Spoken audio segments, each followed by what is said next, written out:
recess appointments, can President-elect Donald Trump bypass the Senate to appoint Matt Gaetz and other aides to his cabinet? Throughout his business, media, and political career, Donald Trump has demonstrated a willingness to break the norms, but the United States President-elect's latest proposal to do away with the establishment processes used to appoint cabinet officials to his incoming administration poses grave risks to the rule of law in the country, experts say.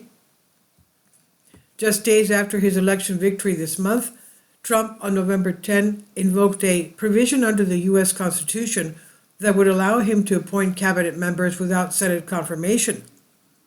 Quote, any Republican senator seeking to the coveted leadership position in the United States Senate must agree to recess appointments in the Senate, without which we will not be able to get people confirmed in a timely manner, end quote, Trump wrote on social media, prompting all three contenders for the leadership role to quickly say they would comply.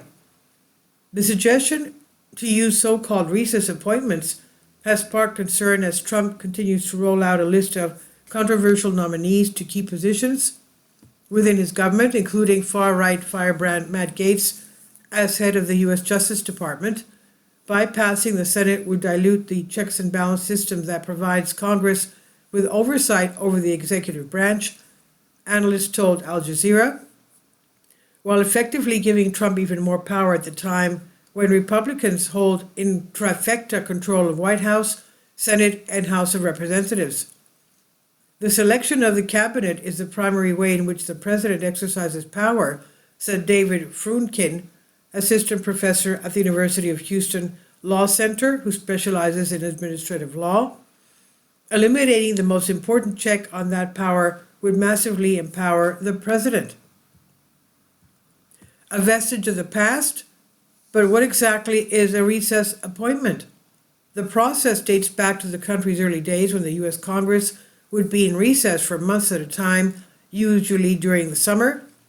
When lawmakers were gone and a vacancy occurred, the U.S. Constitution allowed the president to appoint someone without confirmation, though only through the end of the next session of Congress, explained Gabe Neville, senior advisor at the law firm Covington and Burling, which focuses on regulatory practices. In the modern era, when Congress is in session most of the time, there have been some changes in how the process works and used, Neville said. Lawmakers are no longer traveling by stagecoach and rail, for example, so there is no longer a need for the president to fill vacancies on an emergency basis because Congress would not be meeting for months. But recess appointments have persisted, although not at the high-profile cabinet level. Former presidents have used the provision mostly to fast-track the approval of federal judges, but the authority technically applies to any appointee, including top cabinet members and Supreme Court justices. Former U.S. President Bill Clinton made 139 recess appointments to full-time positions, for instance, and his successor, George W. Bush, made 171. After that, President Barack Obama made 32 before the U.S. Supreme Court decision in 2014 restricting the president's ability to invoke the power to periods in which the Senate was in recess for at least 10 days. Worried to give the president too much power, Congress in the past worked around the provision by calling what's known as pro forma sessions, when no real work is being done, just to stop the president from using the authority. So a member from Maryland or Virginia who lives close by would come in and call the House and Senate into session and then immediately adjourn for the day, but technically they're in session that day, Neville said. But in theory, members of Congress could also decide to go on recess precisely in order to allow the president to make recess appointments, and Neville said there is an opportunity now with Republicans in control of Congress and Trump in the White House for GOP lawmakers to do that. He said, and we have not really seen that before. Sending a message. Still, it remains unclear when or even whether Trump may invoke the recess appointment authority or whether Congress would go into the recess to allow him to do so. The new Congress will start January 3rd, 3 weeks before the presidential inauguration, and Republican senators are planning to begin hearings on Trump's cabinet nominees immediately. Should Trump appoint one of his nominees during a congressional recess, that person would only remain in office for the remaining duration of the 2-year Congress.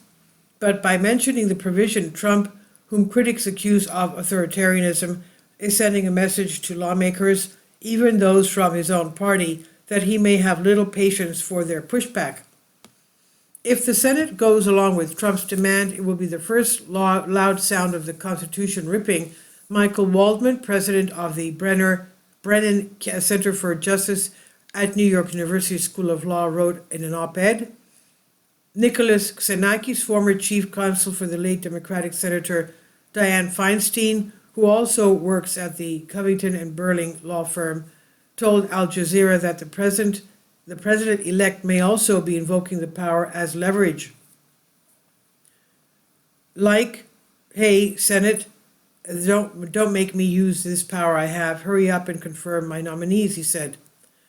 Opposition parties often will be very slow to confirm nominees because they don't support the president's agenda, Xenakis said, adding that such situations played out during Trump's first term as well as during Democratic President Joe Biden's administration. So this may just be used as a way to push back on that, he said. Avoid public scrutiny. Still, with Republicans controlling the Senate, that sort of pushback is less likely, although some of Trump's most controversial nominees, such as Matt Gaetz, are expected to face opposition even from the GOP. Gaetz, a former Florida congressman who resigned from the U.S. Congress last week after Trump tapped him to lead the Justice Department, has faced a string of investigations for improper illegal behaviors. His resignation came days before the planned release of a House Ethics Committee investigation into allegations against him that included misconduct. Frumkin at the University of Houston Law Center said Trump may be looking to recess appointments amid fears that his nominees are too extreme to be confirmed, even by a Republican majority Senate. The president-elect may also want to avoid public scrutiny that comes with the confirmation process, particularly for nominees with skeletons in their closets, Frumkin said. Or, Frumkin added, Trump may be invoking recess appointments to just want to be in charge. Trump has said that he wants to be a dictator, he told Al Jazeera. He may simply resent the existence of checks on his power. Meanwhile, top Republicans so far have appeared unwilling to publicly nix the prospect of recess appointments outright.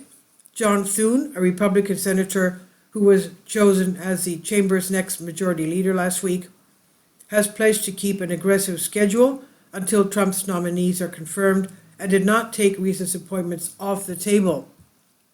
Republican House Speaker Mike Johnson also has not ruled out the possibility of adjourning Congress to allow the president-elect to appoint cabinet members without Senate approval. We'll evaluate all that at the appropriate time and will make the appropriate decisions, Johnson said in an interview with NBC News on Sunday. There may be a function for that. We'll have to see how it plays out, he said.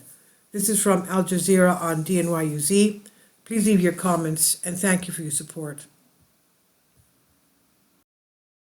Please support my Patreon account.